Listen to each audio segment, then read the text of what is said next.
What if you could change the world? You can. We can do it together. With the Jewish Federation of Palm Beach County, you are here, and we are all connected. Together, we can enrich Jewish life, care for vulnerable populations, and build global Jewish community. That's what we do, every day, here at home and around the globe.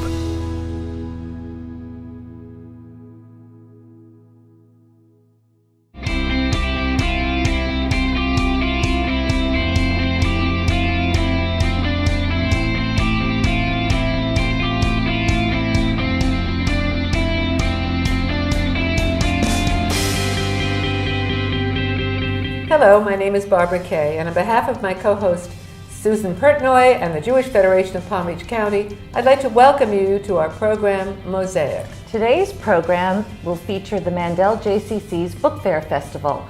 We'll be right back with our program and our guests after this brief message.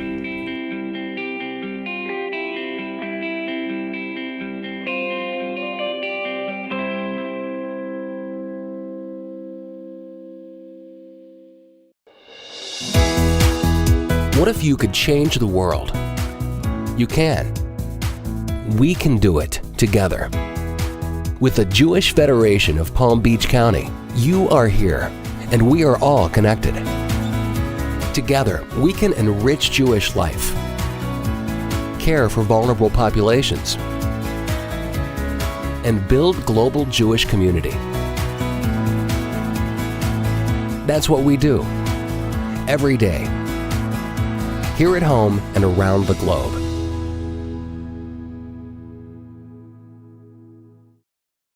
Welcome back to Mosaic, and welcome Michelle Wash, the CEO of the Mandel JCC. This is a very exciting day. You have over 300 people attending the luncheon, and I want to know, first of all, tell us the mission of the Mandel JCC. So, the mission of the JCC is really more important in Jewish life than ever before, because it is to provide the highest quality programs that will connect people to Jewish life. And we really aim to provide the kinds of programs that people can come to and explore for themselves what's important. So it's along a whole range of things. Today, of course, we're featuring our cultural arts program. We provide a lot of high quality cultural arts programs. In addition to our entire book series, we have a film festival. And we have many programs for children and families. Our preschool has 110 children in it. Our summer camp has been going for the last 35 years. It has 250 kids this summer. When we are at the new Mandel JCC in Palm Beach Gardens, we'll add between our both branches probably 1,000 kids in camp. And so we have a great opportunity to influence their Jewish connection. But we don't make any statement about how that would be. We just give them the opportunity to explore for themselves, for children and for their families, how they want to take part in Jewish life. So we're very excited to be able to have a brand new facility and begin to make waves into the Palm Beach Gardens Jewish community. And how do you find that that's going? I mean, We were shocked. We knew that we had kids in, we've been in Palm Beach Gardens for the past 5 years in a very small facility. We knew that there were a lot of more young people than we ever imagined, but we didn't anticipate that we would sell out our preschool in year one with 110 kids. Oh my goodness. And then we started providing adult programs, and everybody said, oh, nobody comes out of the country club, they're not going to come. But our bridge program has 45 tables a day, and our continuing education program for adults, which is it's a great program because people can come and take courses and have a bite to eat at the J in a very beautiful setting, and our adult continuing education program is now started and taking off. So our ability to bring adults to the JCC has been quite successful even at the beginning. And of course, we just came off a wonderful grand opening week that our staff put together, a showcase every day of all of the things that we do. It started with a big community event where we had 1,800 people, and it ended with a wonderful, beautiful Saturday night gala honoring Linda and Ray Golden and all of our capital campaign donors. It was great. And we had 615 people there. We just have really been made a mark that is so important for the future of our Jewish community. And I also, our friend Stacy Levy said, when we build the JCC, people will know where the Jewish community is and they're going to move there. And we have seen that. I mean, we see a lot of the preschool parents who have said, but we work someplace else, but we know that the Jewish community is in Palm Beach Gardens, so we're buying our homes here. That's wonderful. And so, we have a wonderful way to be able to influence Jewish life. She had a great vision. Yeah. Well, thank you for giving us an overview. You're welcome. I know you're going to meet Lisa Blumberg, who's our cultural arts director, and she'll be able to tell the details of what we're going to be having for our book festival over the next year. That's terrific. So thank you for seeing me. I really appreciate it. Thank you, Michelle. Welcome, Zelda. You're the honorary chair of today's Mandel JCC luncheon. And I want to know why, as a volunteer, you're passionate to be involved with the Mandel JCC. Well, good morning, Susan. It's lovely to be here. I served as president of this JCC twice, many years ago, and I have a passion for the Mandel JCC because as a child, I had a wonderful JCC experience in Washington, D.C. So that's my motivation. That's wonderful. Now, you are such a caring woman and such a generous philanthropist. What motivates you to be involved in all community charities? Well, I really feel if you are fortunate enough to live in a community that needs volunteers, the least you can do is give back and try to make a tiny bit of a difference in some people's lives. Well, you certainly spend most of your life doing that. And what do you think is a way to motivate people to become involved? I think people have to find their own motivation for what they believe in and what they want to do.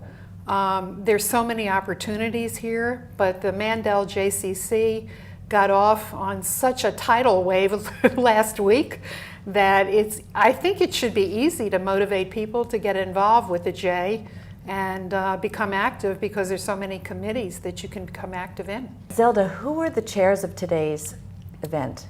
The chairs are Edie Broider and Carol Pressler. And they've done a fantastic job along with the committee and the JCC staff in making this a November happening every year. And how long have you been on this particular committee? I probably have been on here between 12 and 15 years. Oh my goodness. It's very exciting. You get to choose books and read all different... Yes, it's very exciting because you can kind of shape what you want for this luncheon. And you're creating is what you're doing. So And teaching people. Teaching. So from choosing the author to the fine details for the luncheon, it's a lot of fun, really. Oh, it sounds like it is, and it sounds very productive and exciting, and apparently you have a great turnout today.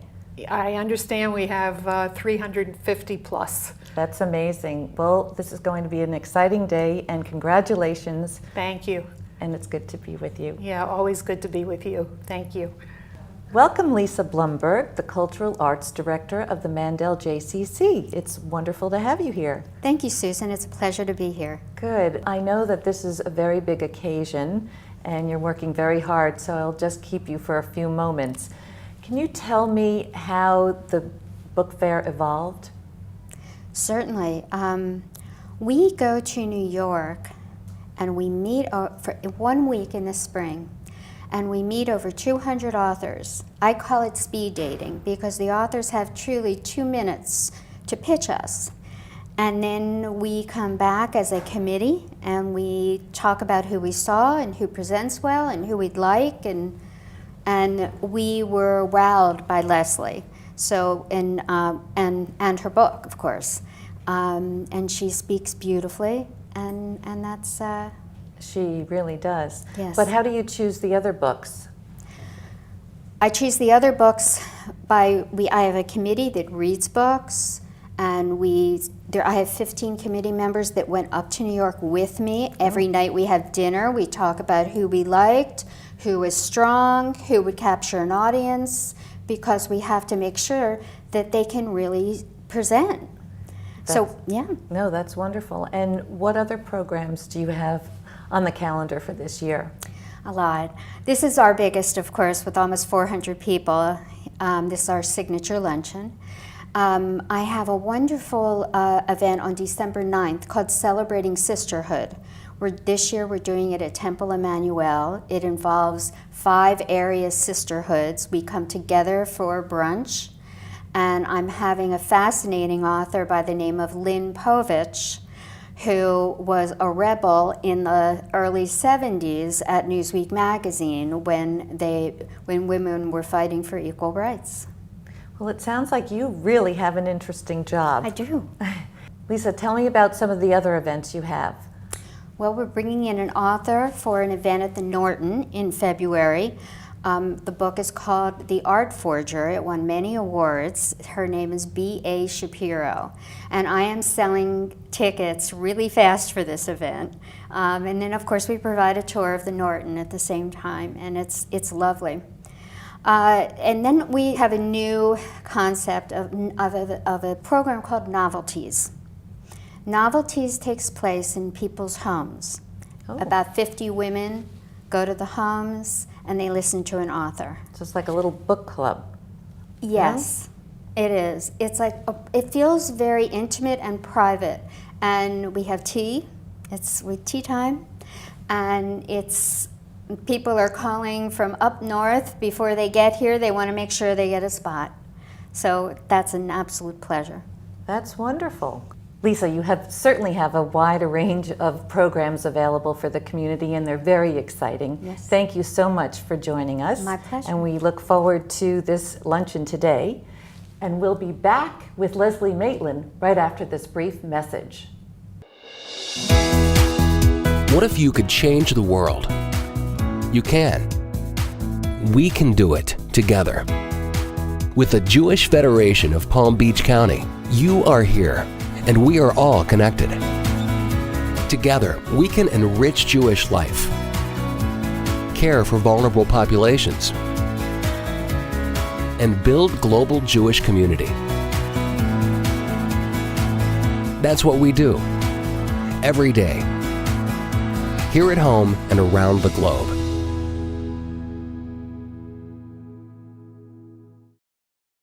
Welcome back to Mosaic, and welcome to you, Leslie Maitland. What a pleasure. Well, thank you, Barbara, for having me on your great show. It's Oh my God, a treat to be listen, here. you are the guest speaker. You were an investigative reporter for the New York Times. Right. Then you became an author, or maybe you were an author simultaneously, I'm not sure, but this took a couple of years to do. 10 This years. book, 10? 10 years. Oh, Crossing the Borders of Time. I have 2 here because the one that I read at home, I made such a mess out of that I didn't want to show it to you. You should see mine. It's an embarrassment. Really? Listen, I have to tell you, what got you into that field anyway? I mean, an investigative reporter really gets into it. You know, honestly, when I went to the Times first, I found that there was a tendency to sort of put women in food and fashion and things like that. And so I looked for the meanest, nastiest part of the paper that I could get into, so that I could sort of prove my chops on doing serious, work. But I was a Nancy Drew fan from the time I was this big, so I do like unearthing things and discovering facts and digging. Digging. Yeah. Well, you certainly did a number on this. What made you decide to write a book about your mother? And really, it's a historical overview of that period. Right. What motivated you? Well, I grew up from earliest times completely mesmerized by her story. In fact, I almost felt jealous because I felt that I lived in a very banal, and peaceful time compared to her experience, sort of dancing on the edge of a volcano, in the middle of the war, falling madly in love with this dashing Frenchman, and being torn apart as she was fleeing France, and the whole thing played out like a movie in front of my eyes throughout my childhood. And she was a great storyteller, and she loved telling me stories about the war. And I always knew that the time would come when truly I felt my life would not be complete if I didn't delve into it.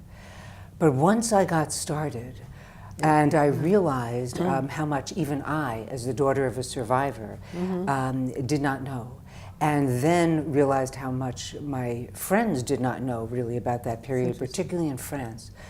I started feeling that I needed to flesh things out a lot more.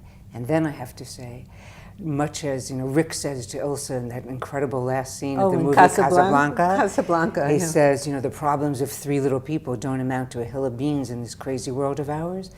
And then I thought, even a star-crossed love, a fascinating, passionate story of love and betrayal, is not the worst suffering inflicted on people during the Holocaust. And so I had to put their tragedy within the perspective of the broader period and everything that was going on. Yeah, well, you certainly accomplished that. I have to tell you, let's go back a little bit. Freiburg Yes. is where it all started. Right. And your grandfather and your grandmother and your parents, your mother, grew up in that area. Right. What was it like, after when we think about it, the synagogue in Freiburg was consecrated, I think, in 1885, and then completely destroyed in 1938. Right. And it had to transform the Jewish community at that point. And that began your travels, your parents, your background. My grandparents. Yeah, your grandparents' background. Yeah. Well, what was interesting to discover, and I hadn't realized, I'm not even sure my mother realized, that Jews had been banned from Freiburg for 400 years. 400 years. For 400 years prior to the building of that synagogue in the 19th century. So when my grandfather arrived there in 1889, the same year Hitler was born, interestingly, Jews had only been in the town for 26 years. But Jews only made up 1% of the population of Germany at the time when Hitler came to power. So they already were very assimilated, a minuscule portion of the population. But my grandfather did very well. He had served in the army in World War I, for the Kaiser. And he felt very Germanic, very settled in. Totally secure in his German identity, a fan of Goethe and Wagner and everything. And he felt German. And so did my grandmother. And she volunteered to be a nurse in World War I, nursing the soldiers who came back from the front. And in 1933, Hitler took power, as you said. And the interesting part was that in Freiburg, the famous existential philosopher Martin Heidegger became the rector of this great university in Freiburg, kicked out all of the Jewish professors, and things gradually started to change, culminating, as you say, on Kristallnacht in 1938, when 1,000 synagogues, including theirs, were burned to the ground, and they realized they would have to flee. When your grandfather decided to flee and they were packing up, tell the story about the mezuzah on the door. Well, that is an interesting story. He had a beautiful wooden carved mezuzah about so long, and of course that was the last thing he removed from the home.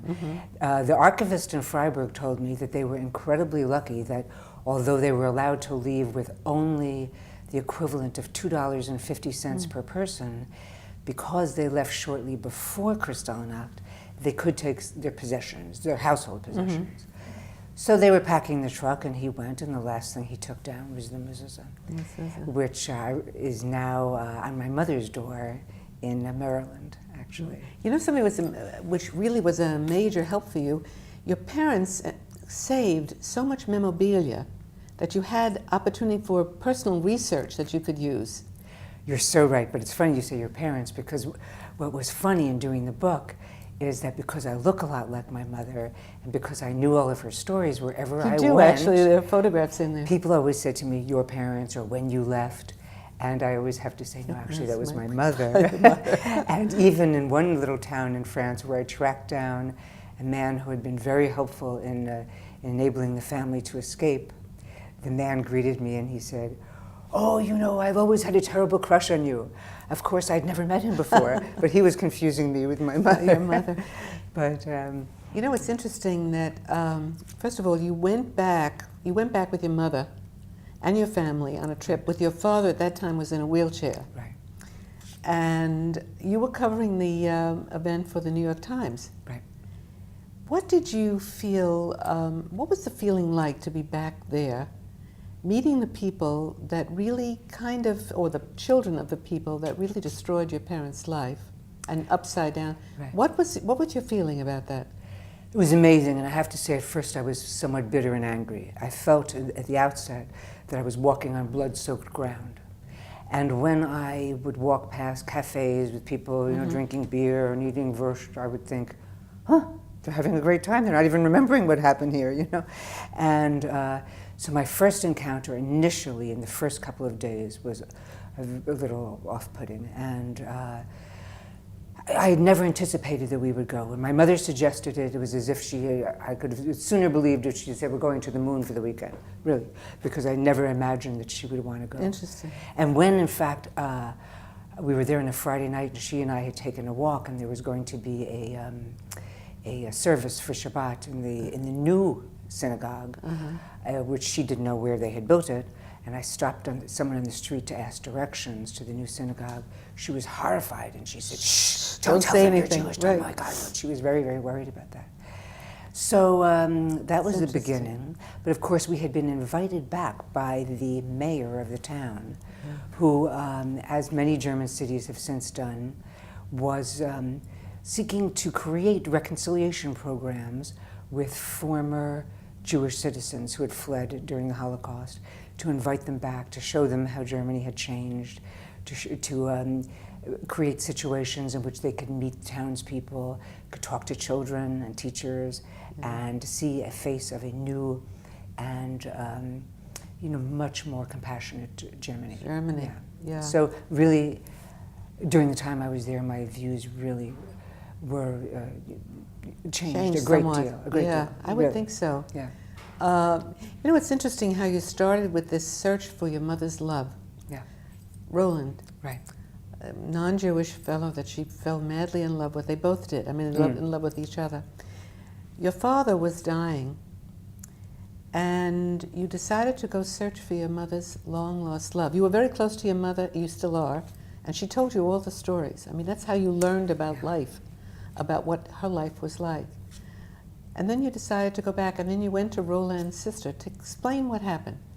Well, I'm not going to ruin the end of the No, story. don't ruin that's the end of the okay. story. I won't ruin the end. No, because But they have to read the book. Right, they have to read the book, because there's so much in the book. But I would say this, that when I went on that trip, I had no inkling from the outset that I would go and look for Rollo. That happened really as a kind of, unexpected thing that came over me at the last minute. I went because we had all been planning to go back that second trip. First trip I'd gone, I'd written about it for the Times. I'd written about what it was like for the Jewish refugees to return to their homeland. And when I was there and I met so many German people, I thought, it would be interesting to go back and tell the story the second time from the German point of view. What was it like for them to see their former townspeople come back and to be confronted with that period of history? Because so many really didn't want to discuss it with their children or with anyone. And so the Times said, yes, go back and do another piece. And so we were all set to leave again as a family when my father suddenly fell ill. And it was a one-week trip planned. I had lots of interviews set up. And I'm not sure that I really realized how close my father was to death. And both my parents said, it's 1 week, go, you should go and do this work, and we'll be here when you come back. So I left, though I was very worried about him the whole time I was gone, and I think that sort of had a huge impact on my trip. Because as I said, wherever I went, number one, especially when I was alone, people kept mistaking me for my mother.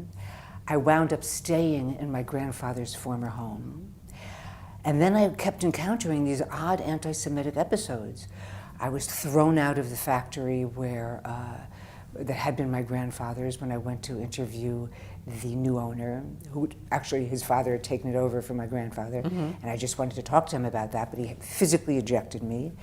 The cemetery, pristine little graveyard of 200 tombs, where my great-great-great-grandparents had been buried, beautiful the year before, had been horribly desecrated by neo-Nazis, with every single tombstone hacked to the ground and swastikas daubed with blue paint all over them. And I found that when the woman who had taken over my grandfather's home invited me to tour it and showed me the bedroom where my mother had been born, there she had a swastika hanging on the wall with her proud participation in the Hitler Youth track meet in the 1930s. So I suddenly felt that I had fallen through a chink in time. And it was then that I felt, I have to get out of Germany. I just really can't stay here another day. I was worried about my father. Everything suddenly became too much. And And so I crossed the border into France. And when I landed in France, that's when it dawned on me, and I went, well, wait a minute, isn't this where Roland comes from? And how is it that it never occurred to me that people aren't gone, it's just that faces lined by years are waiting to be recognized, was how I I like said it. that. I like that. And so why have I never, investigative reporter, how come I've never looked for Roland? That's the one, interesting piece of the puzzle, my goodness. And so that's how it was on my last day there, that I suddenly went, I have to try to find him. We're not going to give the, Okay. I don't want to give the end out. Good. The most interesting thing is that in this book you give such a deep historical overview of that period, aside from the love story and the family, individual family, wonderful little stories that you have in here. It's a great read. What do you hope people will come away with this book? It's interesting. Well, I definitely wanted to lay out the war period and put it in its historical context, and in a different way. This is not the story of the horrors of the camps. This is a story of a family trying to live a normal life, always running just one step ahead of the Nazis. My mother, a young girl, trying to blot out the horrors around her, losing herself in love, her battle being the battle to win Roland's heart. And so I wanted to show, in part, because it dawned on me, it's one thing that we look at war and you feel that people are constantly dodging bullets, but a lot of it for civilian populations is just trying to lie low and live your life and to survive, and to show the serendipity of who escaped and who didn't. I mean, there's a story in there of a Catholic priest who helped my grandfather escape. Yes. And who would have thought? So my Jewish grandfather escaped, and the Catholic priest winds up in Buchenwald for helping Jews. So the truth turned out to be so much stranger than fiction, and I want people to know about that time in depth and fullness. Thank you for giving us that experience, Leslie. It's Thank such you a pleasure. so much. Really. Delighted to talk to you about it, and you certainly you've caught exactly what my mission was, really. So I thank you. Barbara, that was such an exciting interview with Leslie Maitland. Her book is incredible, and you did a great job. Oh, you're so sweet. I have to tell you, I was really moved by that book. When you know that period of history, and then you get the information from somebody whose parents and grandparents have lived through it, and she tells it so brilliantly. Oh, she really does. Yeah. You can really put yourself back in time. Her descriptions are amazing. I thought so too, and I really enjoy this book fair opportunity. Listen, I think it's time for us to go. I think so too. Okay. We're going to enjoy this luncheon. Thank you so much for being with us. Be with us again next week when we have another look into the Jewish world. Goodbye from Mosaic.